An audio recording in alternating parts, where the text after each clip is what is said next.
Rahim today's topic of discussion is whole toxicology. तो आज की इस वीडियो के अंदर पूरी की पूरी टॉक्सिकोलॉजी को रिवाइज करने वाले हैं। टाइम कम है और मटेरियल ज़्यादा है, तो वीडियो की स्पीड तेज़ होने वाली है। तो अगर आपको वीडियो की स्पीड को ज़्यादा तेज़ लगे तो आप उसको स्लो भी कर सकते हो। तो स्टार्ट करते हैं जनरल टॉक्सिकोलॉजी। तो जनरल टॉक्सिकोलॉजी में टॉक्सिकोलॉजी की डेफिनेशन है कि वो ब्रांच ऑफ साइंस जिसके अंदर आप पॉइजन की प्रॉपर्टीज़ को, एक्शन को, टॉक्सिसिटी को, फेटल डोज को, डिटेक्शन को, एस्टिमेशन को, ट्रीटमेंट को और टॉक्सी फाइंडिंग को पढ़ते हो तो उसको बोलते हैं टॉक्सिकोलॉजी। अब टॉक्सिकोलॉजी की भी मजीद बहुत सारी ब्रांचेज होती है। लाइक फोरेंसिक टॉक्सिकोलॉजी के अंदर मेडिकल लीगल एस्पेक्ट को देखते हो, क्लिनिकल टॉक्सिकोलॉजी के अंदर स्पेसिफिक डिसीज को देखते हो, ऑक्यूपेशनल टॉक्सिकोलॉजी के अंदर वर्क प्लेस को देखते हो, एनवायरमेंटल टॉक्सिकोलॉजी के अंदर इकोसिस्टम को पढ़ते हैं, वेटरनरी टॉक्सिकोलॉजी के अंदर एनिमल्स वगैरह के ऊपर टॉक्सिक इफेक्ट को पढ़ते हैं, इनहेलेशन के अंदर टॉक्सिक गैसेज या फ्यूम्स को पढ़ती है, पायरोटॉक्सिकोलॉजी के अंदर हीट के इफेक्ट को पढ़ती है, बायोकेमिकल टॉक्सिकोलॉजी के अंदर मैकेनिज्म को पढ़ती है, जेनेटिक टॉक्सिकोलॉजी के अंदर ट्रांसफॉर्मेशन को पढ़ती है, टॉक्सिनोलॉजी के अंदर माइक्रोबियल प्लांट्स और एनिमल टॉक्सिन की स्टडी करते हैं, बिहेवियरल टॉक्सिकोलॉजी के अंदर बिहेवियर एबनॉर्मलिटीज देखते हैं, फाइटोटॉक्सिकोलॉजी के अंदर टॉक्सिन इफेक्ट ऑन प्लांट्स देखते हैं, जबकि एक्वेटिक के अंदर सी वाटर के ऊपर टॉक्सिक इफेक्ट को स्टडी करते हैं, और लास्ट में एनालिटिकल जिसके अंदर डिफरेंट मेथड्स होते हैं पॉइजन की क्वांटिफिकेशन या क्वालिफिकेशन के लिए। तो स्टार्ट करते हैं फोरेंसिक या मेडिकल टॉक्सिकोलॉजी। फोरेंसिक और मेडिकल टॉक्सिकोलॉजी के अंदर आप मेडिकल और लीगल एस्पेक्ट को देखते हैं, स्पेसिफिकली पॉइजन के ह्यूमन बीइंग के ऊपर मेडिकल और लीगल एस्पेक्ट के अंदर देखते हैं। इसमें आइडेंटिफिकेशन आती है, ड्रग की क्वांटिफिकेशन आती है, पॉइजन या सब्सटेंस का एक्टिव प्रिंसिपल आता है, और फाइंडिंग्स की इंटरप्रिटेशन होती है कि फाइंडिंग किस तरह से हुई है। अब पॉइजन की डेफिनेशन है, पॉइजन ऐसी भी सब्सटेंस, ऐसी ड्रग होती है जिसको जिस मर्जी रूट से ले और हमारी बॉडी के ऊपर हार्मफुल इफेक्ट क्रिएट करे, लाइक डिजीज, डिफॉर्मिटी और डेथ वगैरह करवा देते हैं, तो उसको पॉइजन कहते हैं। अब पॉइजन में और मेडिसिन में ये फ़र्क होता है कि अगर हम पॉइजन को ज़्यादा क्वांटिटी में ले लें या हमारी ये इंटेंशन होती है दूसरों को नुकसान पहुंचाने की, तब हम इसको पॉइजन कहते हैं। लेकिन अगर किसी सब्सटेंस को लो क्वांटिटी के अंदर ले और किसी दूसरे बंदे की लाइफ को सेव करने के लिए लिया जाए तो उसको हम मेडिसिन कहते हैं। अब सेक्शन 284 है, इसके अंदर careless handling of poisonous substance इसकी पनिशमेंट दी गई है, जबकि सेक्शन 299, 302, 304, 306, 307, 309, 324, 326 देखो उनके दरमियान में दो का गैप है, फिर 498 है, इसके अंदर ऑफेंसेज हैं related to the administration of poison है। पॉइजन को क्लासिफाई करते हैं on the basis of their origin, on the basis of their mode of action है, या मेडिको लीगल क्लासिफिकेशन है, या केथ सिम्पसन क्लासिफिकेशन है। तो on the basis of origin poison को दो कैटेगरी में डिवाइड करते हैं, एक्सोजीनस और एंडोजीनस। जो एक्सोजीनस है उसमें कार्बन मोनोऑक्साइड है, जबकि एंडोजीनस के अंदर अमोनियम आती है। अब on the basis of mode of action है तो उसको पांच में डिवाइड करते हैं। ओके, इसका मेमोनिक है सिनकाम, सी से corrosive, आई से irritant, एन से न्यूरोटिक, सी से कार्डिक पॉइजन, ए से एस्फिक्सिएंट और एम से मिसलेनियस। corrosive के अंदर स्ट्रॉन्ग एसिड, स्ट्रॉन्ग एल्कलीज और मेटालिक साल्ट आते हैं। तो स्ट्रॉन्ग एसिड है वो भी तीन कैटेगरी के होते हैं, वेजिटेबल एसिड, मिनरल एसिड और ऑर्गेनिक एसिड है। मिनरल एसिड के अंदर सल्फ्यूरिक एसिड, नाइट्रिक एसिड और हाइड्रोक्लोरिक एसिड आता है। ऑर्गेनिक एसिड के अंदर ऑक्सैलिक एसिड, एसिटिक एसिड आता है। वेजिटेबल एसिड के अंदर हाइड्रोजन साइनाइड आता है। स्ट्रॉन्ग एल्कली के अंदर पोटेशियम हाइड्रोक्साइड है, सोडियम हाइड्रोक्साइड है, सोडियम कार्बोनेट है, अमोनियम कार्बोनेट है, जबकि मेटालिक साल्ट के अंदर जिंक क्लोराइड और आयरन क्लोराइड है। इरिटेंट की बात करते हैं तो इरिटेंट के अंदर तीन कैटेगरी होती है, इनऑर्गेनिक, ऑर्गेनिक और मैकेनिकल है। जो इनऑर्गेनिक होती है उसको भी मजीद दो में डिवाइड करती है, मेटालिक और नॉन मेटालिक। जो मेटालिक है उसमें आर्सेनिक है, एंटीमनी है, मरकरी या कॉपर और लेड आता है, जबकि नॉन मेटालिक के अंदर क्लोरीन, ब्रोमीन, फास्फेट और आयोडीन आता है। ऑर्गेनिक को मजीद हम दो कैटेगरी में डिवाइड करते हैं, प्लांट और ऑयल, प्लांट और एनिमल्स है। जो प्लांट होते हैं उसमें कैस्टर ऑयल, एब्रस है, कैनबस इंडिका है, जबकि एनिमल के अंदर स्नेक्स और स्कॉर्पियन आती है। मैकेनिकल के अंदर ग्लास, नील और हेयर आ जाती है। जो सिस्टमिक पॉइजन है उसको तीन कैटेगरी में डिवाइड करती है, न्यूरोटिक है, कार्डिक पॉइजन और एस्फिक्सिएंट है। जो न्यूरोटिक होती है उसको मजीद तीन में डिवाइड करती है, सेरिब्रल, स्पाइनल और पेरिफेरल। जो सेरिब्रल होते हैं उसको मजीद तीन में डिवाइड करते हैं, सोमनीफेरस के अंदर ओपियम आता है, इनेब्रिएंट के अंदर अल्कोहल, हिप्नोटिक्स आती है, डेलिरियम के अंदर धतूरा, कोकीन आ जाएगा। स्पाइनल के अंदर स्ट्रेचिन है, जबकि पेरिफेरल के अंदर बोटुलिनम है और इसके अलावा ट्यूबरकुलिन आती है। कार्डिक के अंदर डिजिटालिस है, कोनाइट है, निकोटीन है, एस्फिक्सिएंट के अंदर कार्बन मोनोऑक्साइड, कार्बन डाइऑक्साइड, बार गैसेस और सेवर गैसेस है।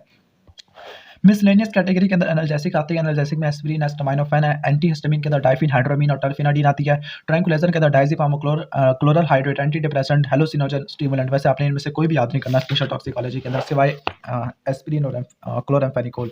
क्लोराम्फेनिकोल कहाँ से आ गया? ये है एस्टामिनोफेन है, ठीक है। अब मेडिको लीगल क्लासिफिकेशन की तरफ चलती है, on the basis of intensity, on the basis of the action of human और on the basis of their action on animals. तो इंटेंसिटी की बेस पर चार कैटेगरी में डिवाइड करते हैं। इंटेंसिटी में एक्यूट, सब एक्यूट, क्रॉनिक और फुलमिनेंट है। ह्यूमन के ऊपर मजीद इसको हम पांच कैटेगरी में डिवाइड करते हैं, सुसाइडल, होमिसाइडल, स्टूपेफाइंग, एक्सीडेंटल और अबॉर्टिफिशिएंट है। तो स्टूपेफाइंग है, इसके अंदर रट्टा मार लो जो होता है धतूरा, वो स्टूपेफाइंग है। जबकि सुसाइडल के अंदर पोटेशियम साइनाइड है, जो साइनाइड वाले हमेशा सुसाइडल होती है। होमिसाइडल में आर्सेनिक है और इसके अलावा एंटीमनी लिखा हुआ है। अब एक्सीडेंटल के अंदर स्नेक्स और स्कॉर्पियन, अबॉर्टिफिशिएंट के अंदर आर्सेनिक और मादर है। एनिमल के अंदर एक्सीडेंटल और इंटेंशनल आती है। एक्सीडेंटल के अंदर लिनसीड है, जबकि इंटेंशनल के अंदर एब्रस, प्रिकॉर्ट्रियस और आर्सेनिक आते हैं। इसके बाद केथ सिम्पसन क्लासिफिकेशन है। केथ सिम्पसन क्लासिफिकेशन को on the basis of the remote of classification से कंपेयर करते हैं तो आपको सिमिलैरिटी देखने को मिलती है। लाइक क्रॉसिव थे, वहाँ पे भी, यहाँ पे भी क्रॉसिव है। इरिटेंट है, वहाँ पे भी इरिटेंट थे। मिसलेनियस में हिप्नोटिक है, यहाँ पे भी हिप्नोटिक होती है। इंडस्ट्रियल गैसेज एनाल्जेसिक होती है। सिडेटिव, ट्रैंक्विलाइजर, एंटी डिप्रेसेंट है, स्टिमुलेंट है। यानी इनके मिसलेनियस को उठा के यहाँ पे लिख दिया इन्होंने, ठीक है। और अबॉर्टिफिशिएंट आते हैं। इसके बाद factor modifying the action of poison है। तो बहुत सारे फैक्टर्स होते हैं जो किसी भी पॉइजन के एक्शन को मॉडिफाई कर देते हैं। सबसे पहला फॉर्म ऑफ पॉइजन है, दूसरा मेथड ऑफ एडमिनिस्ट्रेशन है, तीसरा कंडीशन ऑफ द बॉडी है, चौथा डोज और क्वांटिटी होती है। तो पहला फॉर्म ऑफ पॉइजन है। फॉर्म ऑफ पॉइजन के अंदर फिजिकल स्टेट क्या होती है, like on the basis of their physical state, इनकी डिफरेंट स्पेक्ट्रम ऑफ रिएक्टिविटी होती है। लाइक गैसेस की सबसे ज़्यादा रिएक्टिविटी होती है एज कम्पेयर टू लिक्विड्स, और सबसे लास्ट में सॉलिड आती है। केमिकल स्टेट की बात करते हैं, केमिकल स्टेट की वजह से सॉलिबिलिटी का डिफरेंस आ जाता है। लाइक अगर आप पॉइजन को कम्बिनेशन के फॉर्म में लोगे तो कुछ पॉइजन इनर्ट हो जाती है, लाइक सिल्वर नाइट्रेट और हाइड्रोजन क्लोराइड होती है, ठीक है, सॉरी हाइड्रोक्लोरिक एसिड है। या आप अगर आप कम्बिनेशन के फॉर्म में लोगे तो वो पॉइजन बन जाते हैं। लाइक आप लोगे ये लेड कार्बोनेट है या फिर कॉपर आर्सेनेट है, इनको मिला के लोगे तो ये पॉइजन बन जाती है। मेटल्स पॉइजनस नहीं होते लेकिन इनके साल्ट पॉइजनस होते हैं, लाइक कॉपर और आर्सेनिक है, इनके प्योर मेटल पॉइजनस नहीं है लेकिन इनके साल्ट काफ़ी ज़्यादा टॉक्सिक होते हैं। मैकेनिकल स्टेट के अंदर पॉइजन की एक्शन मॉडिफाई हो जाता है जब इनको कंबाइन करते हैं, लाइक कोरोसिव्स को वाटर के साथ कंबाइन करते हैं तो इनकी एक्शन मॉडिफाई हो जाता है। तो फॉर्म ऑफ पॉइजन के अंदर फिजिकल स्टेट है, केमिकल स्टेट और मैकेनिकल स्टेट है। इसके बाद मेथड ऑफ एडमिनिस्ट्रेशन है। अगर आप गैशियस फॉर्म में इनहेल करोगे तो पॉइजन का सबसे ज़्यादा रैपिड एक्शन आएगा। तो रैपिडिटी ऑफ द एक्शन की बेस पे सबसे पहले गैशियस या वेपरस फॉर्म आती है, फिर इंट्रावेनस रूट है, फिर इंट्रामस्कुलर रूट है, इंट्रामस्कुलर सबक्यूटेनियस और इंट्राडर्मल ऑलमोस्ट सेम है, फिर एप्लीकेशन टू द वुंड है, फिर लास्ट फिर इसके बाद आता है application to the serosal surface है, फिर इंजेक्शन आता है, फिर किसी नेचुरल ओरिफिस के अंदर इंट्रोडक्शन है, लाइक यूरिथ्रा है, रेक्टम है, वजाइना और सबलिंगुअल है, फिर उसके बाद application to the unbroken skin है, फॉर एग्जांपल निकोटीन के पैचेस, जिसका काफ़ी ज़्यादा स्लो एक्शन होता है। रफ एस्टीमेट की बात करते हैं तो फिर जो एक्टिव डोज होती है माउस से, अगर उसको 1 यूनिट के तौर पे कंसीडर करते हैं तो जो एक्टिव डोज होती है वो इससे तकरीबन 1.5 से लेकर 2 टाइम्स ज़्यादा होनी चाहिए। जो हाइपोडर्मिक डोज होती है वो इससे 1/4 होनी चाहिए, ठीक हो गया। हाइपोडर्मिक का मतलब होता है सबक्यूटेनियस, हाइपोडर्मिस, ठीक है। इसके बाद चलते हैं condition of the body. Condition of the body के अंदर डिफरेंट फैक्टर है, like age, state of the health, sleep, intoxication है, कंडीशन ऑफ स्टमक है, रूट ऑफ एलिमिनेशन है, ओके। इसके बाद डोज इफेक्ट है, इडियोसिंक्रेसी, एलर्जी है, हैबिट है, सिनर्जिज्म है और कम्युलेटिव इफेक्ट और एंटागोनिज्म आती है। तो सबसे पहले एज की बात करते हैं। तो जो पॉइजन होते हैं, ओके, तो स्टार्ट करते हैं एज से। तो जो पॉइजन्स होते हैं इनका डिफरेंट एक्सट्रीम ऑफ एज के ऊपर ज़्यादा इफेक्ट होता है, लाइक ओल्ड और चाइल्ड के ऊपर ज़्यादा इफेक्ट होता है। चाइल्ड के ऊपर क्यों, क्योंकि मेटाबॉलिक डेवलपमेंट कम होती है और ओल्ड के अंदर पुअर जनरल हेल्थ होती है। स्टेट ऑफ हेल्थ की बात करते हैं तो जो हेल्थी पर्सन है वो किसी भी पॉइजन को ज़्यादा अच्छे से टॉलरेट कर सकता है, for example opium bronchial asthma के अंदर और पैरासिटामोल लीवर डिजीज के अंदर काम खराब कर देती है। स्लीप और इंटॉक्सिकेशन में किसी भी पॉइजन का एक्शन डिले हो जाता है। कंडीशन ऑफ द स्टमक, अगर स्टमक फुल है तो action of the poison slow down हो जाएगा। अगर स्टमक की कंटेंट फैटी है तो फिर अब्जॉर्प्शन बहुत ज़्यादा स्लो हो जाती है। एक्सेप्शन है इसकी फास्फोरस की। रूट ऑफ एलिमिनेशन है, रूट ऑफ एलिमिनेशन के अंदर जो एब्जॉर्ब पॉइजन होती है मेनली किडनी है, बाइल है, मिल्क है, सलाइवा, म्यूकस और सिक्रेशन होती है, जबकि अनअब्जॉर्ब पॉइजन है वो फेसेस या वॉमिटिंग के अंदर सिक्रेट होते हैं। डोज इफेक्ट है, लाइक अगर पॉइजन को लेते हैं तो वॉमिटिंग आती है तो उसका इफेक्ट खत्म हो जाएगा, या सीवियर और इरिटेशन और डायरिया वगैरह भी हो सकता है। इडियोसिंक्रेसी या किसी भी इंडिविजुअल में किसी पार्टिकुलर पॉइजन की वजह से अनयूजुअल एब्नॉर्मल रिएक्शन आना शुरू हो जाते हैं, लाइक एस्पिरिन है, हाइपर सेंसिटिविटी रिएक्शन भी हो सकता है, इसमें पेनिसिलिन है। या अगर किसी पॉइजन को स्मॉल क्वांटिटी में लोगे लॉन्ग टर्म लेवल के ऊपर तो उसके पॉइजन का इफेक्ट कम होना शुरू हो जाता है, उसको टॉलरेंस या हैबिट कहते हैं। सिनर्जिज्म के अंदर दो या दो से ज़्यादा पॉइजन को लेने की वजह से आपको एडिटिव इफेक्ट से ज़्यादा देखने को मिलता है, लाइक एल्कोहल और हीरोइन है। क्युमुलेटिव इफेक्ट के अंदर क्रोनिक पॉइजनिंग के तौर पर एक्यूमुलेशन होती है, लाइक जो मेटालिक इरिटेंट होते हैं लाइक आर्सेनिक है, लेड है, मरकरी है, इनकी क्युमुलेटिव इफेक्ट होता है। एंटागोनिज्म के अंदर दो पॉइजन एक दूसरे के एक्शन को एंटागोनाइज कर देते हैं, फॉर एग्जांपल ओपियम और नलारोफोन है। अब इसके बाद डोज और क्वांटिटी है, जितनी ज़्यादा डोज होती है उतना ज़्यादा इफेक्ट होता है, लेकिन जितनी कम डोज रिक्वायर होती है टॉक्सिसिटी के उतना ज़्यादा वो टॉक्सिसिटी होता है। लाइक अगर कोई पॉइजन है जो 5 मिलीग्राम के ऊपर टॉक्सिसिटी करवा रहा है, ठीक है, तो वो ज़्यादा सुपर टॉक्सिक है, ठीक है। फिर इसके बाद 5 to 50 है, तो इनकी रेटिंग है 1 2 3 4 5 6 है, तो 6 वाली वो सुपर टॉक्सिक है जबकि 1 वाली नॉन टॉक्सिक होती है। इसके बाद हम चलते हैं ड्यूटीज और मेडिकल प्रैक्टिशनर की तरफ। तो जो ड्यूटीज़ होती है मेडिकल प्रैक्टिशनर की तरफ, अगर पॉइजनिंग का केस हो गया है तो क्या क्या ड्यूटी आनी चाहिए, ये एग्जाम में सवाल आता है, इस वजह से आपको इसको अच्छे तरीके से तैयार करना है। तो 3 टाइप की ड्यूटी होती है। पहले ड्यूटी होती है मेडिकल ड्यूटी, दूसरी होती है लीगल ड्यूटी और तीसरी होती है क्लिनिकल ड्यूटीज़ होती है। तो स्टार्ट करते हैं पहले मेडिकल ड्यूटी से। तो मेडिकल ड्यूटीज़ के अंदर क्या होता है, डॉक्टर ने सबसे पहले उसमें पेशेंट की लाइफ को बचा लेना है, ट्रीटमेंट जल्दी से स्टार्ट करना है, पेशेंट की सेक्रेसी को मेंटेन करना है, उसके रिलेटिव्स को कंडीशन के बारे में इन्फॉर्म करना है और इमीडिएट रेफर कर देना हॉस्पिटल की तरफ। लीगल ड्यूटी की तरफ चलते हैं तो फिर ऑफिशियल रिकॉर्ड होना चाहिए प्राइमरी डाटा का। प्राइमरी डाटा के अंदर क्या लेना है, इसका जैसे नेम है, एज है, सेक्स है, ऑक्यूपेशन, एड्रेस है, डेट और टाइम है, ब्राउड कौन लेके आया, आइडेंटिफिकेशन मार्क और हिस्ट्री होती है। अगर सस्पेक्टेड होमिसाइड का केस है तो डॉक्टर को सबसे पहले अपने सस्पिशंस को कंफर्म करना चाहिए। इसके लिए वो वॉमिटस को कलेक्ट करे, यूरिन को कलेक्ट करे, उसको एनालिसिस के लिए भेजे, ओके। आगे दूसरे जैसे कोई फूड सैंपल को एग्जामिन करे, उसके कलर को, उसके टेस्ट को, उसके स्मेल को, या किसी दूसरे बंदे जो उसको आइडेंटिफाई कर सकती है, ओके, ठीक हो गया। इसके अलावा उस स्पेसिमन वगैरह को कलेक्ट करेगा, डेथ सर्टिफिकेट पहले इशू नहीं करेगा जब तक पुलिस नहीं आ सकती, ठीक हो गया, ओके। अगर फूड पॉइजनिंग है तो वो पब्लिक हेल्थ इन्वॉल्वमेंट वगैरह करेगा, सैंपल की कलेक्शन करेगा, वाशिंग कंटेंट ऑफ स्टमक को जमा करेगा, मेडिकल लीगल रिपोर्ट तैयार करेगा, डिटेल्ड रिकॉर्ड मेंटेनेंस होगा, ठीक हो गया। नेचर ऑफ पॉइजन के बारे में अपना ओपिनियन देगा, डाइंग डिक्लेरेशन या डाइंग डेपोजिशन का अरेंज करेगा। अगर पेशेंट मर जाता है तो उस वक्त डेथ सर्टिफिकेट इशू नहीं करेगा जब तक पुलिस नहीं आ जाती। ठीक हो गया। क्लिनिकल ड्यूटी के अंदर साइकेट्रिक हिस्ट्री ऑब्टेन करेगा, एसोसिएटेड प्रॉब्लम को डिस्कस करेगा, पेशेंट के हेपेटिक और रीनल फंक्शन को असेस करेगा। ठीक हो गया। सपोर्टिव मेजर्स प्रोवाइड करेगा। तो ये क्लिनिकल ड्यूटीज के अंदर आ जाता है।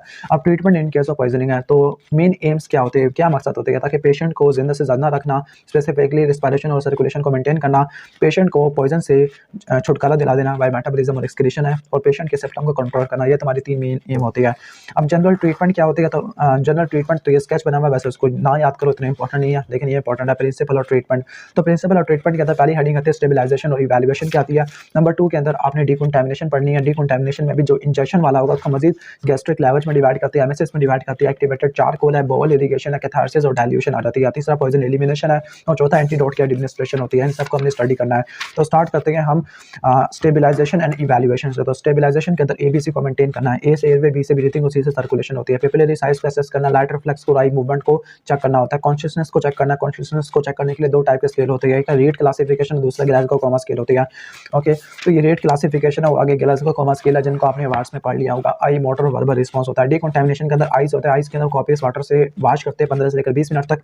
स्किन की प्लेन वाटर से वॉश करते हैं। गाउट को गट है, गट के अंदर जो इंजेक्शन पॉइजन है उनको रिमूव करने के लिए डिफरेंट मेथड होती है। सबसे पहला मेथड है गैस्ट्रिक लेवज है। गैस्ट्रिक लेवज की डेफिनेशन क्या होती है, गैस्ट्रिक लेवज के अंदर स्टोमक को वॉश करते हैं लाइक वाटर, सेलाइन से, पोटेशियम परमैंगनेट से। इसकी इंडिकेशन एग्जाम में बार बार पूछी जाती है कि पेशेंट का कॉन्शियस होना चाहिए, या जो पॉइजन के इंजेक्शन है वो 4 से लेकर 6 घंटे के लिए, लेकिन जो एस्पिरिन होती है उसको 24 घंटे से बाहर हम कर सकते होते हैं, एस्पिरिन और ओपियाइड का। ठीक हो गया। ओरल रूट के लिए की जाती है, लेकिन जो मॉर्फिन होता है इंट्रावेनस रूट से, उसके भी हम गैस्ट्रिक लेवज कर सकते हैं। बेबी या 6 मंथ से यंगर है तो इस केस में भी गैस्ट्रिक लेवज कर सकते हैं। कॉन्ट्राइंडिकेशन इंपॉर्टेंट है। कोमा, कन्वर्जन और अनकॉन्शियस पेशेंट है। ठीक हो गया। गैग रिफ्लेक्स इंपेयर्ड है, या कोरोसिव है, वोलेटाइल पॉइजन इंजेस्ट कर लिया, पेट्रोलियम, केरोसिन या स्ट्राइचिनिन की पॉइजनिंग है, हाइपोथर्मिया है, एसोफेजियल वेरिसेस है, या इलेक्ट्रोलाइट इंबैलेंस है। इस कंडीशन के अंदर आपने गैस्ट्रिक लेवज परफॉर्म नहीं करना। कॉम्प्लिकेशन की बात करते हैं तो कॉम्प्लिकेशन में एस्पायरेशन निमोनिया है, मिलोरी वेस्ट ट्यूमर, मिलोरी वेस्ट टेयर है। मिलोरी वेस्ट टेयर का मतलब है कि लोअर इसोफेगस के म्यूकोजल टिश्यू का टेयर होता है। स्टोमक या इसोफेगस फट भी सकती है ट्यूब डालने की वजह से, लारिंजोस्पाज्म भी हो सकता है, हाइपोथर्मिया और इलेक्ट्रोलाइट इंबैलेंस इसकी कॉन्ट्राइंडिकेशन भी है, कॉम्प्लिकेशन वगैरह भी है। अगर आप इसको गैस्ट्रिक लेवज को एमएसए से कंपेयर करोगे तो इसके अंदर भी कुछ इंडिकेशन और कॉन्ट्राइंडिकेशन बिल्कुल ऐसी है, जैसे यहाँ पे भी कॉन्शियस पेशेंट है, यहाँ पे भी कॉन्शियस पेशेंट है, वहाँ पे भी पॉइजन के इंजेक्शन 4 से लेकर 6 घंटे, यहाँ भी पॉइजन की इंजेक्शन 4 से लेकर 6 घंटे है। बस ये जो 3 एक्सेप्शन है इसके लिए स्पेसिफिक है इंडिकेशन। कॉन्ट्राइंडिकेशन की बात करते हैं तो कोमा, कन्वर्जन और अनकॉन्शियसनेस में भी है, गैग रिफ्लेक्स है, कोरोसिव या वोलेटाइल पॉइजनिंग है और प्रेगनेंसी है, इसमें नहीं करते। बाकी इसमें पेट्रोलियम, स्ट्राइचिनिन और केरोसिन आ गया है, हाइपोथर्मिया, एसोफेजियल वेरिसेस और इलेक्ट्रोलाइट इंबैलेंस आ गया है। कॉम्प्लिकेशन की बात करते हैं तो एस्पायरेशन निमोनिया, मिलोरी वेस्ट टेयर होता है, स्टोमक एसोफेगस की परफोरेशन होती है, हाइपोथर्मिया और इलेक्ट्रोलाइट इंबैलेंस होती है। जो अपरेटस यूज करते हैं, इवाल ट्यूब होती है, राइल ट्यूब होती है, राइल ट्यूब बच्चों के अंदर यूज करते हैं, फिर बॉस ट्यूब यूज करते हैं। फ्लूइड है, फ्लूइड में वाटर होता है, आयोडीनेटेड वाटर है, सेलाइन है, सोडियम बाइकार्बोनेट है, टैनिक एसिड और KMnO4 वगैरह यूज कर सकते हैं, डिपेंडिंग अपॉन पॉइजन कौन सा है। प्रोसीजर की बात करते हैं तो सबसे पहले अपने एयरवे को पेटेंट रखना है, प्रोटेक्ट रखना है, पेशेंट को लैटरल पोजीशन के ऊपर, स्पेसिफिकली लेफ्ट लैटरल पोजीशन के ऊपर लिटा देना है, ट्यूब को ओरली पास करना होता है, फिर ट्यूब के इंसर्टिंग एंड को लुब्रिकेट करना है, माउथ कैप को यूज करना है। ओके, और जो ट्यूब की पोजीशन है स्टोमक के अंदर कंफर्म करना है, फिर गैस्ट्रिक लेवज सेलाइन से या आयोडीनेटेड वाटर से परफॉर्म करना होता है। इसके प्रिकॉशन ये है कि नॉर्मली रूटीन में परफॉर्म नहीं किया जाता, या अगर नॉन टॉक्सिक एजेंट की इंजेक्शन कर लिया तब हम ये नहीं कर सकते, इसके लिए प्रॉपर कंसेंट और प्रोसीजर एक्सप्लेन करना पड़ता है। ओके, एमएसएस का मतलब वॉमिटिंग है, इसके भी सेम कॉन्ट्राइंडिकेशन इंडिकेशन है। कॉम्प्लिकेशन की बात करते हैं तो इसमें भी कॉम्प्लिकेशन एस्पायरेशन निमोनिया, इसमें भी कॉम्प्लिकेशन एस्पायरेशन निमोनिया, इसमें भी लारिंजोस्पाज्म है, इसमें भी लारिंजोस्पाज्म है, उसमें भी मिलोरी वेस्ट टेयर है, इसमें भी मिलोरी वेस्ट टेयर है। ठीक हो गया। बस यहाँ पे परफोरेशन ऑफ इसोफेगस, स्टोमक आगे, हाइपोथर्मिया और इलेक्ट्रोलाइट इंबैलेंस आ चुका है। इसके बाद जो एजेंट यूज़ करते हैं वो इस एजेंट को हम 3 कैटेगरी में डिवाइड कर देते हैं। सबसे पहला है कि पोस्टीरियर फेरेंजियल वाल की स्टिमुलेशन करवा दो, सबसे इजी है।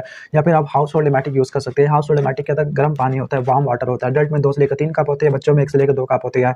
ओके, जो कप लेना है उसमें हो रखा क्या है, इसमें एक मस्टर्ड पाउडर का 1 स्पून हो और वार्म वाटर का 200 ml हो, या फिर NaCl के 2 स्पून हो और 200 ml वार्म वाटर हो, यानी 200 ml वार्म वाटर सेम है, बस स्पून चेंज कर दिया है। फिर अदर लिमेटिक्स की बात करते हैं तो फिर एपी केक सिरप होता है, या 1 से लेकर 2 ग्राम जिंक सल्फेट होता है। तकरीबन 200 ml वाटर तो ऑलमोस्ट सेम है हर जगह पर। या पर मॉर्फिन भी आप दे सकते हो 6 मिलीग्राम सबकुटेनियसली। अब बात करते हैं एक्टिवेटेड चारकोल की। तो जो एक्टिवेटेड चारकोल होता है टेस्टलेस है, ब्लैक फाइन पाउडर होता है। जब चारकोल है, जो पाउडर चारकोल है वो यूनिवर्सल है, जबकि एक्टिवेटेड चारकोल किस कैटेगरी से बिलोंग करता है, मैकेनिकल एंटीडोट वाली कैटेगरी से बिलोंग करता है, इसलिए आपने दोनों को देख लेना है। जो एक्टिवेटेड चारकोल है टेस्टलेस होता है, ब्लैक होता है, फाइन पाउडर होता है, स्टोमक के अंदर पॉइजन को एब्जॉर्ब कर लेता है, वो छोटे छोटे पोर होती है, टाइट कॉम्प्लेक्स बना लेता है, पॉइजन के सिस्टमिक एब्जॉर्प्शन को मिनिमाइज कर देगा। बनता किस तरह से है कि अगर आप वुड के पल्प को 900 डिग्री सेंटीग्रेड सब्सट्रेट के ऊपर हीट करते हो और हाई टेम्परेचर अप्लाई करते हो और एक्टिवेटिंग एजेंट देते हो लाइक स्टीम है और कार्बन डाइऑक्साइड है, तो उसकी एब्जॉर्प्टिव प्रॉपर्टी बढ़ जाती है। That is why this is called activated charcoal, क्योंकि इसमें एक्टिवेटिंग एजेंट डालती है लाइक स्टीम और कार्बन डाइऑक्साइड है। डोसेज इंपॉर्टेंट है, लाइक 40 से लेकर 80 ग्राम होती है इसकी, ओके। या फिर आप इस तरह से कह सकते हो कि 0.5 से लेकर 1 ग्राम पर केजी बॉडी वेट होती है। इसको वाटर से मिक्स करते हैं। वाटर हमेशा आपने 200 ml को रट्टा मार लो, यहाँ पे भी 200 ml है, यहाँ पे भी 200 ml है ऊपर एमेटिक्स वाले टॉपिक के अंदर। तो इसकी काउंटर इंडिकेशन ये है कि पैरालिटिक एलियस हो सकता है, ओके। इस केस में आपने परफॉर्म नहीं करना, या इंटेस्टिनल ऑब्स्ट्रक्शन है, स्टोमक की परफोरेशन है, इस केस में आपने परफॉर्म नहीं करना, जो कि इसकी कॉम्प्लिकेशन में अनप्लेजेंट टेस्ट है, जबकि ऊपर लिखता है कि टेस्टलेस है, जबकि डायरिया और कॉन्स्टिपेशन हो सकती है इंटेस्टाइन की इरिटेशन की वजह से। इसकी बात है बाउल इरिगेशन। बाउल इरिगेशन के अंदर गट को वाश करते हैं रैपिडली। अब इसके अंदर एजेंट जो यूज़ करते हैं वो पॉलीइथाइलिन ग्लाइकोल का सोल्यूशन होता है, जो कि नॉन एड्सॉर्बेबल होता है, जबकि एक्टिवेटेड चारकोल एड्सॉर्बेबल होता है। इंडिकेशन है कि आयरन, लिथियम या एंटेरिक कोटेड ड्रग की अगर इंजेक्शन हुई है तो इस केस में करते हैं, जिनको हम एक्टिवेटेड चारकोल से रिमूव नहीं कर सकते। या ड्रग फिल्ड पैकेट है, कॉन्डम है, इसकी इंजेक्शन के केस में भी हम बाउल इरिगेशन करते हैं। काउंटर इंडिकेशन दोनों में सेम है, पैरालिटिक एलियस, इंटेस्टाइनल ऑब्स्ट्रक्शन और परफोरेशन ऑफ स्टोमक है। बाकी कॉम्प्लिकेशन के अंदर ऑब्स्ट्रक्शन आ सकती है या हीमोडायनेमिक कॉम्प्रोमाइजेशन हो सकती है। कैथारसिस की बात करते हैं, कैथारसिस के अंदर जो ड्रग एटन का ट्रांजिट टाइम को कम कर देती है, ड्रग के एब्जॉर्प्शन को मिनिमाइज कर देती है।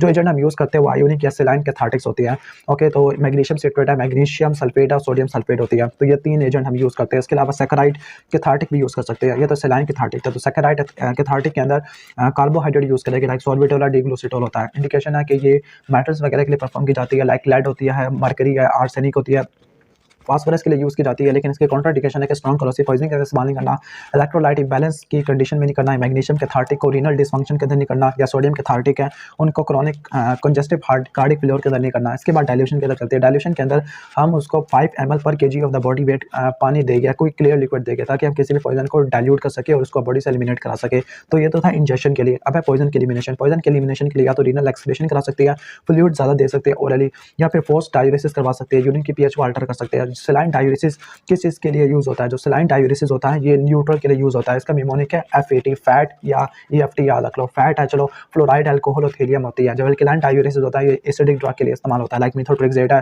फिनोबार्बिटल है, सैलिसाइलेट है। इनके लास्ट में देखो तो ATE आ रहा है, तो जो एसिड को इंडिकेट कर रहा है, तो एसिडिक होती है वो एल्कलाइन ड्रग के लिए इस्तेमाल होती है, लाइक सिम्पैथोमिमेटिक है जिसमें एपिनेफ्रिन और एपिनेफ्रिन आ जाता है, लोकल एनेस्थेटिक है जिसमें आखिर में अमाइन आता है वर्ड, ठीक है। जो डायोफोरेटिक्स होती है, सूडोरिफिक्स होती है, लाइक अगर आप हीट अप्लाई करते हो ब्लैंकेट या हॉट वाटर बॉटल्स के फॉर्म में या वार्म बेवरेजेस प्रोवाइड करते हो, तो इसकी वजह से पर्सपिरेशन काफ़ी ज़्यादा होती है, स्वेटिंग काफ़ी ज़्यादा हो सकती है। इसकी वजह से भी टॉक्सिक एजेंट की एलिमिनेशन हो सकती है। या एक्स्ट्रा कॉर्पोरल एलिमिनेशन भी। एक्स्ट्रा कॉर्पोरल एलिमिनेशन में डायलिसिस को मुझे 2 में डिवाइड करते हैं, पेरिटोनियल या हीमोडायलिसिस। चारकोल या रेजिन हीमोपरफ्यूजन होती है, हीमोपरफ्यूजन चारकोल से या रेजिन से कर सकती है। हीमोफिल्ट्रेशन है या लास्ट में एक्सचेंज ट्रांसफ्यूजन है। तो आपने क्या पढ़ लिया? आपने पहले सबसे पहले आपने स्टेबलाइजेशन और इवैल्यूएशन देख लिया, डिकॉन्टामिनेशन है, फिर आप पॉइजन एलिमिनेशन और फिर लास्ट में एंटीडोट एडमिनिस्ट्रेशन आती है। तो एंटीडोट के अंदर ऐसे सब्सटेंस होती है जो कि किसी पॉइजन के एक्शन को प्रिवेंट कर सकते हैं, इनहिबिट कर सकते हैं, एक्टिवेट कर सकते हैं, काउंटर कर सकते हैं, रिवर्स कर सकते हैं, एक्शन को डिलीव कर सकते हैं। तो इनको एंटीडोट कहते हैं। यानी ऐसे सब्सटेंस जो कि पॉइजन के एक्शन को कॉन्ट्रैक्ट कर लेते हैं। इसको मजीद 6 कैटेगरी में डिवाइड करते हैं। यूनिवर्सल, मैकेनिकल, केमिकल है, फार्माकोलॉजिकल, चिलेटिंग और डिस्प्रोपोर्शनल आती है। जो यूनिवर्सल के अंदर जो जब हम यूज़ करते हैं, जब 2 या 2 से ज़्यादा पॉइजन की इंजेक्शन हुई हो या हमें नेचर ऑफ इंजेस्टेड पॉइजन का पता नहीं है, तो इसमें 3 आती है।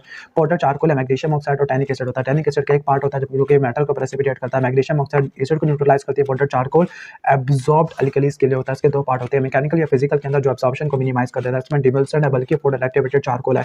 जो बल्कि फूड होती है लाइक बनाना है, ग्लास पाउडर के लिए जो डिमल्सन होती है म्यूकस मेम्ब्रेन की कोटिंग बना लेती है। इसमें फैट है, ऑयल है, मिल्क और एग आते हैं। केमिकल ऐसे पॉइजन होती है जो कि केमिकल एंटीडोट के अंदर ये करते क्या है कि हार्मलेस इनसॉल्युबल कंपाउंड बना लेते हैं बाय ऑक्सीडेशन है। तो उसके अंदर कॉपर सल्फेट आता है जो कि फास्फोरस के लिए इस्तेमाल करते हैं। अल्ब्यूमिन होता है तो ये मर्करी क्लोराइड के लिए इस्तेमाल करते हैं। कॉमन साल्ट होता है इसके लिए इस्तेमाल करते हैं। सिल्वर नाइट्रेट के लिए, टिंचर आयोडीन एल्कलाइड के लिए इस्तेमाल करते हैं। टैनिक एसिड मेटल्स के लिए इस्तेमाल करते हैं। केमन एल्कलाइड के लिए, बार्बिचुरेट के लिए इस्तेमाल होती है। लाइम ऑक्सैलिक एसिड के लिए इस्तेमाल होता है। मैग्नीशियम ऑक्साइड एसिड के लिए, जबकि जो डाइल्यूट एसिटिक एसिड है वो अल्कली को न्यूट्रलाइज कर देता है। इसके बाद है फार्माकोलॉजिकल या फिजियोलॉजिकल। वैसे हमने फार्माकोलॉजी के दिन की डिफरेंट डेफिनेशन थे, लेकिन यहाँ पर इनकी डिफरेंट डेफिनेशन है। जो फिजियोलॉजिकल होती है इनका एक्शन थोड़ा सा ऑपोजिट होता है। वहाँ पे फार्माकोलॉजिकल के अंदर डिफरेंट सेम रिसेप्टर होता है, लेकिन फिजियोलॉजिकल के अंदर डिफरेंट रिसेप्टर होता है। यहाँ पे उन्होंने दोनों को एक ही कैटेगरी में डिवाइड कर दिया। जैसे मॉर्फिन के लिए नैलक्सोन और एट्रोपिन 5-स्टिग्मिन के लिए होती है। चिलेटिंग एंटीडोट होती है जो कि हैवी मेटल पॉइजनिंग के लिए इस्तेमाल होती है, लाइक सक्सीमर या डाईमार कैप्टोसक्सिनिक एसिड होता है। तो ये किसके लिए इस्तेमाल होता है? ये स्पेसिफिकली लेड, मरकरी और आर्सेनिक के लिए इस्तेमाल होता है। ठीक हो गया तमाम मैटर्स के लिए। जबकि डिफ्रॉक्सामिन आयरन के लिए इस्तेमाल होती है। पेनिसिलामीन ये मेनली तो वैसे कॉपर के लिए है, लेकिन ये लेड और जिंक के लिए भी इस्तेमाल हो सकती है। तो जीपी से रट्टा मार लो उसको, ठीक है। जो ईडीटीए और ब्रिटिश एंटी लिविसेट ये बहुत सारों के लिए इस्तेमाल होती है। और जो ब्रिटिश एंटी लिविसेट है इसके बाद अनसैचुरेटेड सल्फाइड्राइल ग्रुप होती है जो कि मेटल से कंबाइन करती है और ये मेटल के सल्फाइड्राइल ग्रुप से रिएक्शन को मिनिमाइज कर देती है। इसके कॉन्ट्राइंडिकेशन ये है कि लिवर डैमेज है या ग्लूकोज फास्फेट डिहाइड्रोजनेस डेफिशिएंसी वाले पेशेंट में नहीं देना, या कैडमियम या आयरन की पॉइजन के अंदर आपने इस्तेमाल नहीं करना। जबकि ईडीटीए की ये कॉन्ट्राइंडिकेशन होती है कि आपने इसको रीनल डैमेज वाले पेशेंट के अंदर नहीं देना होता। अब हम चलते हैं स्पेशल टॉक्सिकोलॉजी की तरफ। तो स्पेशल टॉक्सिकोलॉजी है, इसमें भी हम लास्ट से स्टार्ट करते हैं, उल्टा स्टार्ट करते हैं और हम सिर्फ इंपॉर्टेंट पॉइजन को स्टडी करेंगे। तो सबसे पहले स्ट्राइचिनिन का nux vomica poison, nux vomica कहते हैं, पॉइजन नट कहते हैं, कुचिला कहते हैं। स्पाइनल पॉइजन दो कैटेगरी के होते हैं, स्ट्राइचिनिन और गिलेस्मियम है। जो स्ट्राइचिनिन स्टिमुलेंट होता है, स्पैज्म करता है, जबकि गिलेस्मियम ये डिप्रेसेंट होता है, पैरालिसिस करवाता है, लॉस ऑफ सेंसेशन करवाता है। प्रॉपर्टीज की बात करते हैं तो जो स्ट्राइचिनिन के जो राइप फ्रूट होता है इसमें सीड्स होते हैं जो कि पॉइजनस होती है। एक्टिव प्रिंसिपल के अंदर स्ट्राइचिनिन है, ब्रोसिन और लोगानिन होती है। जो स्ट्राइचिनिन है ये अल्कलाइड होती है, ब्रोसिन अल्कलाइड होती है, लोगानिन ग्लूकोसाइड होती है। फैटल डोज की बात करते हैं, फैटल डोज किसी एक क्रश सीड है या एक क्रश सीड के अंदर 15 से लेकर 50 मिलीग्राम होते हैं। इसका फैटल पीरियड 1 से लेकर 2 घंटे होता है। तो स्ट्राइचिनिन ने स्पाइनल कॉर्ड के एंटीरियर हॉर्न सेल पे जाके काम करना है, स्पेसिफिकली स्पाइनल कॉर्ड के रेंशियल सेल पे जाके काम करना है। न्यूरोट्रांसमीटर ग्लाइसिन के रिलीज को ब्लॉक कर देना, जिसकी वजह से ग्लाइसिन का इनहिबिटरी इफेक्ट काम होगा। जब ग्लाइसिन का इनहिबिटरी इफेक्ट काम हो जाएगा तो जो न्यूरो इंपल्स होती है वो लो ट्रांसमीटर के ऊपर ट्रिगर होना शुरू हो जाती है। जो मोटर न्यूरॉन है वो अपने स्टिमुलस को स्टॉप नहीं करते रहते, बल्कि कांस्टेंट मसल कॉन्ट्रैक्शन होती है, जिसकी वजह से स्पैज्म वगैरह हो जाता है। गाबा को इफेक्ट नहीं करती बल्कि ग्लाइसिन को इफेक्ट करती है। साइनस सिम्पटम की बात करते हैं, शुरू में एपिगैस्ट्रिक पेन होता है। एपिगैस्ट्रिक पेन की वजह से शुरू में एब्डोमिनल मसल की स्टिफनेस होती है, ओके। फिर आपको कन्वर्जन देखने को मिलते हैं। कन्वर्जन दो टाइप के होते हैं, इनिशियली तो कोलोनिक इंटरमीडिएट होते हैं, फिर इसके बाद टोनिक सस्टेन बन जाते हैं। इन शॉर्ट आप इनको टोनिक कोलोनिक कन्वर्जन कह सकते हैं। ये फ्लेक्सर और एक्सटेंसर मसल को इफेक्ट करते हैं। जो फेशियल मसल्स होती है वो एक पार्टिकुलर एक ग्रिन लाइक फेस में आएगा। इस ग्रिन लाइक फेस को क्या कहते हैं, राइजस सार्टोनिकस कहते हैं। जहाँ मसल का प्रोलॉन्ग स्पैज्म होने का तो लोग जा हो सकता है, जिसको ट्रिस्मस कहते हैं। दूसरे बॉडी के मसल्स की कॉन्ट्रैक्शन होगी और डिफरेंट पोस्चर हो सकते हैं, लाइक ऑफिसोटोनस है, एम्फरोटोनस है और प्लूरोथोटोनस है। जो ऑफिसोटोनस होता है इसमें हाइपर एक्सटेंशन होती है स्पाइन की और बॉडी ऑक्सीपिट और एरिया के ऊपर और हील के ऊपर रेस्ट करना शुरू कर देती है। एम्प्रोस्थोटोनस के अंदर बॉडी आगे की तरफ फॉरवर्ड हो जाती है। प्लूरोथोनस के अंदर जो बॉडी है वो लैटरली बेंड हो जाती है, या तो लेफ्ट की तरफ या राइट की तरफ। अदर फाइंडिंग की बात करते हैं तो फिर अदर फाइंडिंग के अंदर साइनोसिस है, साइनोसिस हो सकता है, ओके। या फिर पीपल की डायलेशन हो सकती है, फ्लोथिस लाइवेशन है, रेस्पिरेटरी स्ट्रेस और फेलियर हो सकता है। जो कॉन्शियसनेस है वो आखिर तक मेंटेन रहती है, यानी जो पेन फुल और एगोनाइजिंग डेथ होती है। डिफरेंशियल डायग्नोसिस के अंदर टेटनस से आपने इसको डिफरेंशिएट करना है। टेटनी है, हाइपरकैल्सीमिया टेटनी होता है, एपिलेप्सी है, हिस्टेरिया है, डिस्टोनिक ड्रग रिएक्शन है, पिक्रोटॉक्सिन है, न्यूरोलेप्टिक मैलिग्नेंट सिंड्रोम है या मैलिग्नेंट हाइपोथर्मिया। आपने इसको सेपरेट करना होता है। इससे मैनेजमेंट कहता है सबसे पहले पेशेंट को क्वाइट और डिमली लाइट रूम के अंदर ट्रीट करना है, स्टेबलाइज करना है पेशेंट के एबीसी को, डीकंटामिनेशन गैस्ट्रोक्लैवर से करनी है, टेनिक एसिड को यूज करना है, एंटीडोट की एडमिनिस्ट्रेशन करनी है, लाइक कन्वर्जन को ट्रीट करने के लिए डायज़ेपाम देनी है, बारबिटूरेट देनी है, न्यूरोमस्कुलर ब्लॉकर देनी है, सिम्प्टोमेटिक ट्रीटमेंट है और नर्सिंग और साइकियाट्रिक केयर होता है। पोस्टमार्टम फाइंडिंग की तरफ बात करते हैं तो पोस्टमार्टम फाइंडिंग है, कोई कैरेक्टरिस्टिक फाइंडिंग नहीं होती। राइगर मोर्टिस बहुत जल्दी स्टार्ट हो जाएगी, बहुत जल्दी खत्म भी हो जाएगी। एस्फिक्सिया का साइन देखने को मिलेगा। ब्लड की जो एक्स्ट्रा वेजिटल ब्लड है मसल में देखने को मिलेगा। विसरल की कंजेशन होती है। जो सैंपल आपने कलेक्ट करनी है वो ब्लड है, यूरिन होता है। ब्लड और यूरिन तकरीबन सबके अंदर ही आ जाएगा। गैस्ट्रिक फ्लूइड है, बाइल और फिक्स्ड लिवर और किडनी सैंपल होती है। इसके अलावा फ्रॉग टेस्ट है। फ्रॉग टेस्ट के अंदर जो फ्रॉग के डोर्सल लिम्फेटिक सैक के अंदर सोल्यूशन को इंजेक्ट करते हैं और फ्रॉग के अंदर अगर टेटनिक कन्वर्जन होती है तो इसका मतलब सोल्यूशन के अंदर स्ट्राइचिनिन होता है। मेडिकल लीगल इंपॉर्टेंस की बात करते हैं तो मेडिकल लीगल इंपॉर्टेंस के अंदर आपने 3 चीजें पढ़नी होती है, एक्सीडेंटल, सुसाइडल और होमिसाइडल है। जो स्ट्राइचिनिन है और आर्सेनिक होती है ये प्यूट्रिफैक्शन को रेजिस्ट करती है और डिकम्पोज बॉडी में आराम से मिल जाएगी। एक्सीडेंटल के अंदर ये हो सकता है कि अगर रोडेंटिसाइड को दी गई है, ओके, या कोई रेमेडीज होती है या पॉइजन अगर आपने किसी दूसरी चीज़ से अगर आप मिस्टेकनली ले लिया है तो इसकी वजह से एक्सीडेंटल हो सकती है। सुसाइडल, लेकिन सुसाइडल और होमिसाइडल रिलेटिवली रेयर होती है क्योंकि काफ़ी कड़वा टेस्ट होता है। अदर के अंदर जो स्ट्राइचिनिन होता है ये ऑफ्लेडियाजिक होता है, ये सेक्सुअल प्लेजर को बढ़ा देता है। कैटल और एरो पॉइजन के अंदर भी इस्तेमाल होता है, कुत्तों को और चूहों को मारने के लिए भी इस्तेमाल होता है। इसके बाद नेक्स्ट हम चलते हैं पीछे की तरफ, तो कैनाबिस इंडिका है। कैनाबिस इंडिका के डिफरेंट नेम्स होते हैं, लाइक मैरिजुआना, मैरिजुआना और हशीश होता है, ओके। तो ये इसके 3 डिफरेंट नेम होते हैं। ये कैनाबिस सैटिवा या हेम्प प्लांट से डिराइव किया जाता है। कलरलेस है, ओडरलेस है, क्रिस्टलाइन सब्सटेंस होता है, बीटर टेस्ट होता है, वाटर के अंदर सॉल्युबल है। इसके कुछ एक्टिव प्रिंसिपल होते हैं, लाइक कुछ डिफरेंट नेम्स होते हैं, लाइक भंग है, माजून है, गंजा और चर्च होती है। चर्च को हम हशीश भी कहते हैं। जो भंग है इसमें 15% एक्टिव प्रिंसिपल होता है, जबकि माजून के अंदर 50 से लेकर 25 और गंजा के अंदर 25 होता है, 25 से लेकर 40 तक चरस होता है। तो एक बिल्कुल लाइन के अंदर जा रही है, BMGC है, ओके। तो जो भंग होती है वो असल में इस प्लांट के ड्राइड लीफ होती है और फ्रूट शूट्स होती है, ठीक हो गया। बेवरेज के अंदर इस्तेमाल करते हैं भंग को, जबकि जो माजून होता है स्वीट होता है, ओके। तो किसी भी प्रिपरेशन को जो के ऊपर लिखी हुई है लीव्स को या फ्रूट शूट से प्रिपेयर किया जाता है, लेकिन ये इसकी स्वीट होती है। गंजा फ्लावरिंग टॉप होती है फीमेल प्लांट की, ठीक है। इसको तंबाकू से मिक्स किया जाता है, हुक्का के अंदर, सिगरेट के अंदर इस्तेमाल किया जाता है। चरस होती है इसकी, रेजिनस एक्सुडेट होती है इसकी, जो रेजिन्स होता है उसको चरस कहते हैं। एक्टिव प्रिंसिपल के अंदर ये अल्कलॉइड नहीं होता बल्कि यहाँ पर फैट सॉल्युबल ओलियो रेजिन होता है, कैनाबिनोल होता है। एक्टिव प्रिंसिपल टेट्राहाइड्रोकैनिबिनोल है। कैनिबिनोल का भी कौन सा होता है, टेट्राहाइड्रोकैनिबिनोल है। इसके अलावा बेंजोपायरिन होती है, तो इसके एक्टिव प्रिंसिपल होते हैं। कैनाबिस इंडिका इंडिका अल्कलॉइड नहीं होता। फेटल डोज या फेटल पीरियड की बात करते हैं तो जो भंग होती है, सबसे पहले भंग थी तो वो 10 ग्राम है, चरस 2 ग्राम है और गंजा 8 ग्राम होती है। ठीक है, ओके।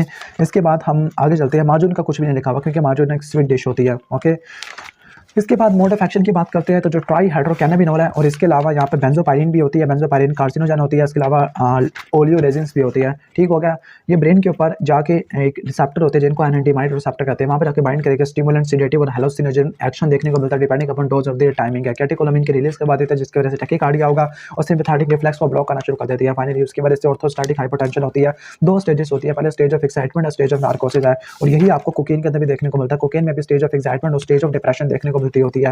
ठीक हो गया, और ये जो कैनबिस इंडिका ये सारे किस कैटेगरी से बिलोंग करते हैं, अगर आपको मैं पहले कैटेगरी दिखा दूं तो आपको समझ आ जाएगा कि किस कैटेगरी से बिलोंग करता है। जो न्यूरोटिक होती है स्पाइनल के अंदर तो स्ट्रैचिन आ जाता है, लेकिन जो सेरिब्रलस में जो सोमनीफेरस है, सोमनीफेरस में ओपियम आता है, इनेब्रिएंट के अंदर जो एक्साइटमेंट और नार्कोसिस करवाते हैं। तो क्लासिकल इनेब्रिएंट में अल्कोहल है, कैरोसिन और ऑर्गेनोफॉस्फेट है, जबकि डिलीरिएंट के अंदर कोकेन, कैनबिस इंडिका और धतूरा आते हैं। यानी ये डिलीरिएंट है। डिलीरिएंट का मतलब ये कन्फ्यूजनल स्टेज क्रिएट कर देते हैं। ठीक हो गया, ओके। ये तो यहाँ पे 2 स्टेजेस होती है, जिस तरह कोकेन के भी 2 स्टेजेस होती है। पहला स्टेज ऑफ एक्साइटमेंट है, दूसरा स्टेज ऑफ नार्कोसिस होती है। स्टेज ऑफ एक्साइटमेंट में पहला एक्साइटमेंट बढ़ जाती है, ठीक है, यूफोरिया है, ओके, ड्रीमनेस है, subjective sense of slowing of passage of time, ऐसा लगता है कि टाइम बड़ा सुस्त हो गया, सेल्फ कॉन्फिडेंस बढ़ जाता है, इमोशन बार बार चेंज हो रही होती है, टालकेटिव होता है, लाफिंग होती है, फिर इसके साथ साथ थिंकिंग इम्पेयर्ड होना शुरू हो जाती है, शॉर्ट टर्म मेमोरी लॉस हो जाती है। ठीक हो गया, कंसंट्रेशन कम होना शुरू हो जाती है, डिसओरिएंटेशन, एलोविजन है, विजुअल हेलुसिनेशन होती है, सेक्सुअल फीलिंग अल्टर होना शुरू हो जाती है, इम्पेयर जजमेंट है, परसेप्चुअल और साइकोमोटर डिसफंक्शन होता है और फाइनली लास्ट में इसकी एपिटाइट बढ़ जाती है, उसको बोलते हैं मुंचीज बोलते हैं। ठीक है, थर्स्ट पे काफी ज्यादा बढ़ जाती है, ब्लड स्पीच होती है, ड्राई माउथ होता है। अभी जो लास्ट में जो इफेक्ट आना शुरू हो गया ये इनकी वजह से आना शुरू हो गया, कैटेकोलामिन के रिलीज होने की वजह से या फिर सिम्पैथेटिक रिफ्लेक्स के ब्लॉक होने की वजह से। लेकिन फाइनली कोमे वाली स्टेट आना शुरू हो जाती है। कोमे के अंदर इनकोऑर्डिनेशन, कंफ्यूजन, एटैक्सिया, पैरास्थीसिया होगा, बंदा फाइनली डीप स्लीप में जाएगा जिसको उठाना बड़ा मुश्किल होता है, ड्राउजीनेस होती है, रेस्पिरेटरी फेलियर होगा, तभी कोमे में जाएगा, कोमे में कोलैप्स हो जाएगा, फाइनली डेथ हो सकती है कार्डियक अरेस्ट की वजह से या एपनिया की वजह से। ओके, तो ये थी एक्यूट पॉइजनिंग जिसके 2 स्टेजेस है। क्रॉनिक पॉइजनिंग में जो आहिस्ता या लॉन्ग टर्म के लिए लेता है कैनबिस इंडिका, तो उसमें क्या होता है, कैनबिस इंडिका की एडिक्शन है और उसके बाद हशीश इंसैनिटी है। यहाँ पे कुछ इंपॉर्टेंट चीजें लिखी हुई है, लाइक ए मोटिवेशनल सिंड्रोम है और अनामॉक होता है। ओके, ठीक हो गया। तो पहला कैनबिस इंडिका के एडिक्शन के अंदर क्या होता है, एनोरेक्सिया होता है, वेट लॉस होगा, वीकनेस होती है, ट्रेमर होती है, इंपॉर्टेंस है, मोरल डिटोरिएशन होती है। इसके अलावा किसी भी काम करने के अंदर दिल नहीं करेगा, कंसंट्रेशन पुअर होती है जिसको ये मोटिवेशनल सिंड्रोम कहते हैं। इसके बाद हशीश इंसैनिटी है, तो एडिक्शन की वजह से मेंटल डिसऑर्डर होना शुरू हो जाती है, ये इंपॉर्टेंट है। अनामॉक, अनामॉक वो कंडीशन है जिसमें कैनबिस इंडिका के सडन या कंटिन्यूड यूज किया जाता है, कंजप्शन की वजह से उस बंदे को बड़ी गहरी फीलिंग आती है कि किसी दूसरे बंदे का मर्डर कर दे। ठीक है, तो इस ड्रग के बाद वो दूसरे बंदे को किल करना शुरू कर देता है। ओके, ठीक है, या तो फिर अपने आप को भी खत्म कर देगा और फाइनली सुसाइड वगैरह कर सकता है या अपने आप को सरेंडर कर देगा पुलिस की तरफ। डिफरेंशियल डायग्नोसिस के अंदर लिथियम की टॉक्सिसिटी है, साइक्लिक एंटीडिप्रेसेंट की टॉक्सिसिटी है, न्यूरोलेप्टिक मैलिग्रेंस सिंड्रोम याद करना कि हमने इसमें भी पढ़ा था, स्ट्राइचिनिन के अंदर भी पढ़ा था और आई थिंक ये सब चीज़ें तो शायद इसमें भी आ रही है। लिथियम की टॉक्सिसिटी है, साइक्लिक एंटीडिप्रेसेंट की टॉक्सिसिटी है, न्यूरोलेप्टिक मैलिग्रेंस सिंड्रोम है, या एक्यूट विड्रॉल होता है सेडेटिव इथेनॉल से, या थायराइड स्ट्रॉम है। इन सब से आपने डिफरेंशिएट करना होता है। कोकेन को, इसको आपने कैनबिस इंडिका को, और आई थिंक धतूरा के अंदर भी शायद ये चीज़ें मिल जाएगी। ठीक है, नहीं, धतूरा के अंदर ये चीज़ें नहीं लिखी हुई। तो डिफरेंशियल डायग्नोसिस भी हो गया। मैनेजमेंट के अंदर सबसे पहले आपने पेशेंट के एबीसी को स्टेबलाइज करना होता है, फिर डिकंटामिनेशन में गैस्ट्रिक लेवल जाएगा, वाटर यूज करना है, पॉइजन की एलिमिनेशन परगेटिव करानी है, एंटीडोट देना, एंटीडोट इसमें हैलोपेरिडोल होता है, सिम्प्टोमेटिक ट्रीटमेंट है, लाइक कन्वर्जन के लिए डायज़ेपाम होती है, इरिथमिया के लिए ड्रग्स देनी है, लास्ट में नर्सिंग और साइकियाट्रिक केयर होता है। पोस्टमार्टम फाइंडिंग में एस्फिक्सिया की साइन होती है, ब्लड को आपने कलेक्ट करना होता है। मेडिकल लीगल इंपॉर्टेंस की बात करते हैं तो नॉर्मली एक्सीडेंटल होती है। जो माजून और चर्स होती है ये चोर यूज करते हैं ताकि किसी दूसरे बंदे को स्टोपीफाई कर सके, यानी ये जो कैनबिस इंडिका स्टोपीफाइंग पॉइजन के तौर पर इस्तेमाल हो सकता है। क्रिमिनल यूज करते हैं ताकि अपने क्रिमिनल एक्ट को बढ़ा सके, नर्व्स को स्ट्रॉन्ग कर सके। एफ्रोडियाजिक एजेंट है, याद करना कि स्ट्राइचिनिन भी एफ्रोडियाजिक एजेंट था, सेक्सुअल इंटरकोर्स को बढ़ा देता है। या चॉकलेट के अंदर यूज होता है ताकि चॉकलेट की क्रेविंग को बढ़ा सके, क्योंकि इसके पास यूफोरिक इफेक्ट होता है, सेडेटिव इफेक्ट होता है। इसके बाद हम आगे चलते हैं कोकेन की तरफ, आगे नहीं बल्कि पीछे की तरफ चलते हैं। कोकेन के डिफरेंट नेम होते हैं, लाइक रॉ कहते हैं, उसको स्नफ कहते हैं, या क्रैक कहते हैं, कोक कहते हैं, या इसको व्हाइट लेडी भी कहते हैं, फ्री बेस भी कहते हैं। कोकेन के डिफरेंट यूजेस होते हैं, like recreational drug of choice है, एपिटाइट और एंजाइटी को, फटीग को कम कर देती है, एफ्रोडियाजिक एजेंट होता है, लोकल एप्लीकेशन अप्लाई करते हैं, एनेस्थेटिक एजेंट के तौर पर इस्तेमाल होता है। तो कोकेन भी क्या होगा, एफ्रोडियाजिक एजेंट होगा। लाइक अगर आप यहाँ पे पढ़ोगे तो एफ्रोडियाजिक एजेंट लिखा होना चाहिए।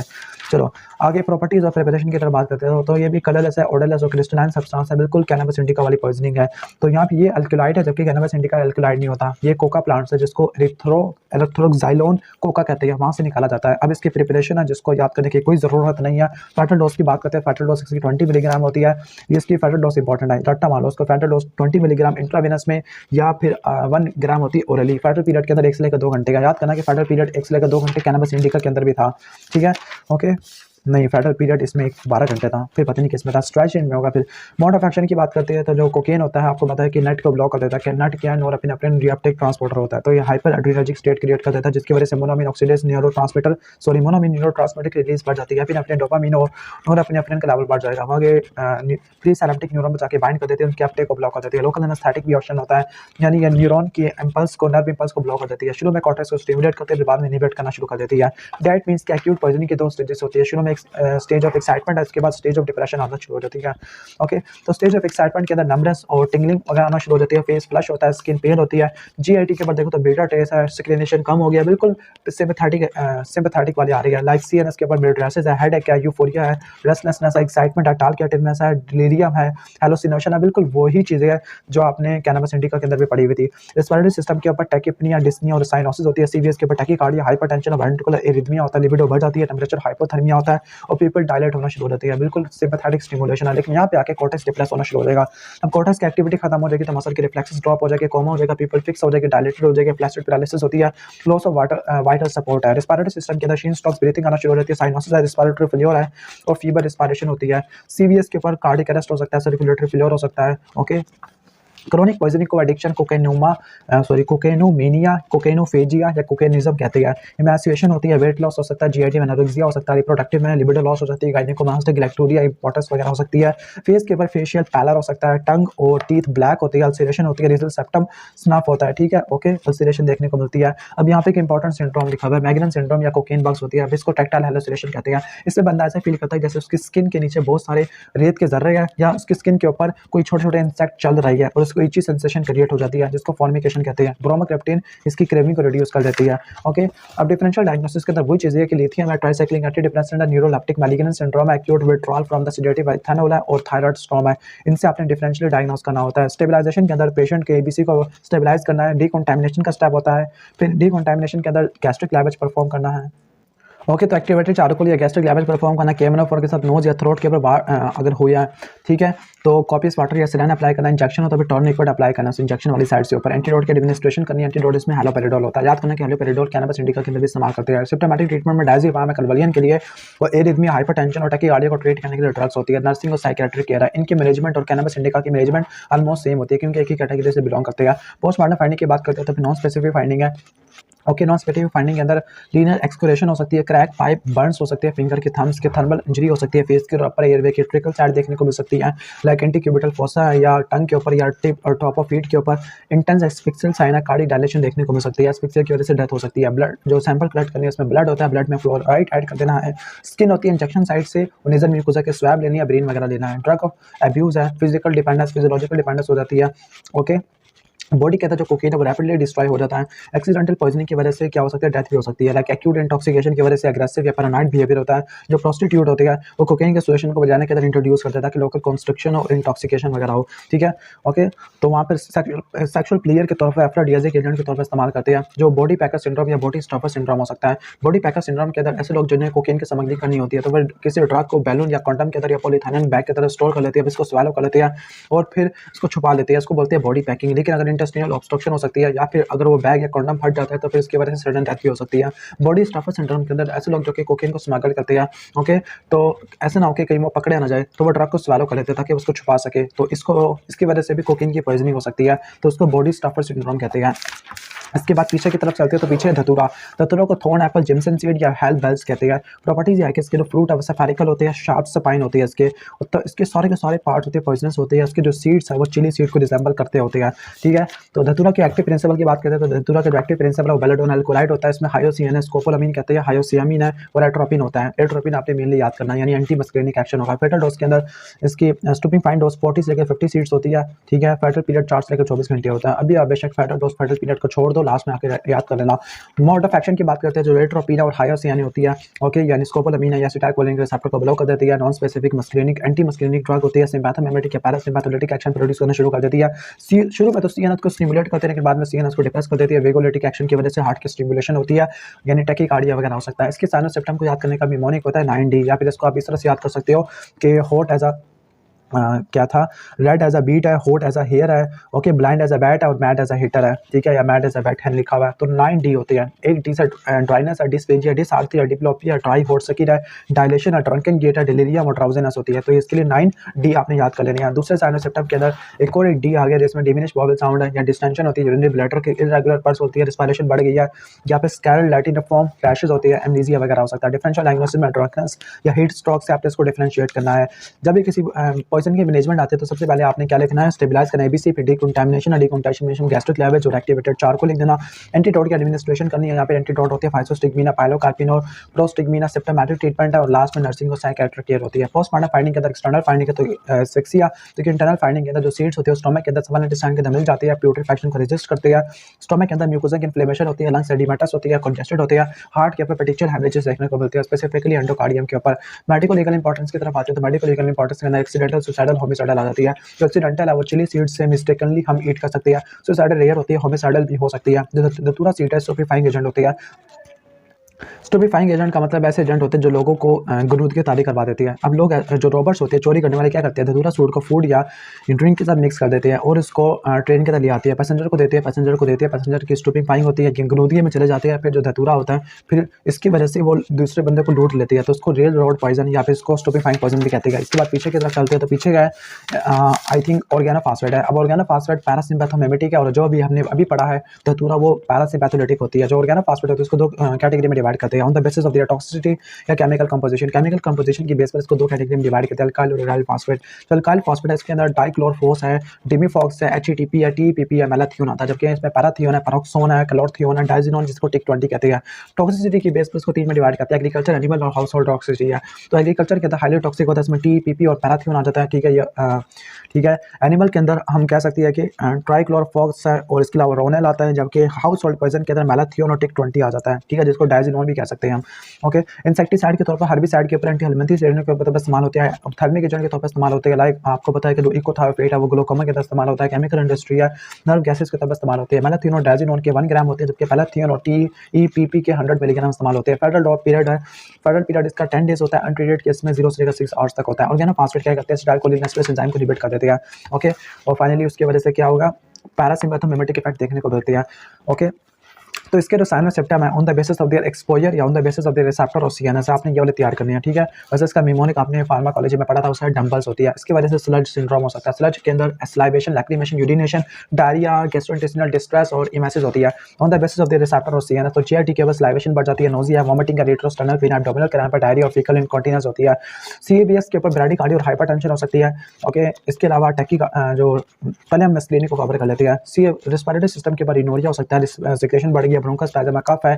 ओकुलर सिस्टम के ऊपर मियोसिस है, ब्लड वीन हो सकती है, ग्लैंड्स के ऊपर सिक्रेशन बढ़ी है, रेड टीयर्स होना शुरू हो जाती है ड्यू टू एक्युमुलेशन ऑफ हॉर्फाइन इन लैक्रिमल ग्लैंड है, ओके। सीएनएस के ऊपर जो निकोटिनिक और मस्कुलिनिक की वजह से रेस्टलेसनेस होती है, इमोशनल लायबिलिटी होती है, ओके। शीन स्ट्रॉन्ग ब्रीथिंग होती है, सीजर्स होती है, साइकोसिस होता है। और शीन स्ट्रॉन्ग ब्रीथिंग हमने कैनबिस इंडिका के अंदर आई थिंक पढ़ी थी, ओके।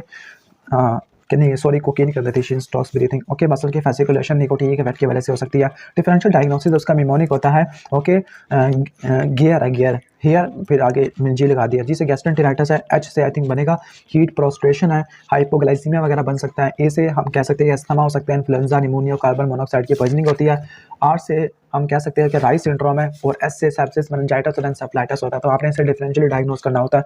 मैनेजमेंट के अंदर सबसे पहले स्टेबलाइज करना है, डिकंटामिनेशन करनी है, डिकंटामिनेशन के अंदर क्लोज को रिमूव कर देना, सोडियम बाइकार्बोनेट से वॉश करना है, एंटीडोट की एडमिनिस्ट्रेशन करनी है, लाइक एयरट्रोपिन होता है 2 मिलीग्राम देना है, इंट्रामस्कुलर या इंट्रावेनस देना है, और हर 15 मिनट के बाद देना है, जब तक कि मिड्रियासिस वगैरह नहीं आ जाती, ठीक है, टकीकार्डिया या ट्राई माउथ नहीं हो जाता। तो इन तीनों चीज़ों को देखने के बाद देना है। पैरालिडोक्सिन 1 ग्राम कर देनी है, 100 ml ऑफ सलाइन सोल्यूशन या 5% ग्लूकोज इंट्रावीनस फॉर्म में देनी है, और उस वक्त तक देती रहनी है जब तक उसकी कंडीशन वापस नहीं आ जाती। सिम्प्टोमेटिक ट्रीटमेंट के अंदर आर्टिफिशियल रेस्पिरेशन देनी है, एयरवे को आपने पेटेंट बनाना है और डायज़ीपाम वगैरह देनी है। नर्सिंग को साइकियाट्रिक केयर है, फिर इसको देख लेना, बस इतना इंपॉर्टेंट नहीं है।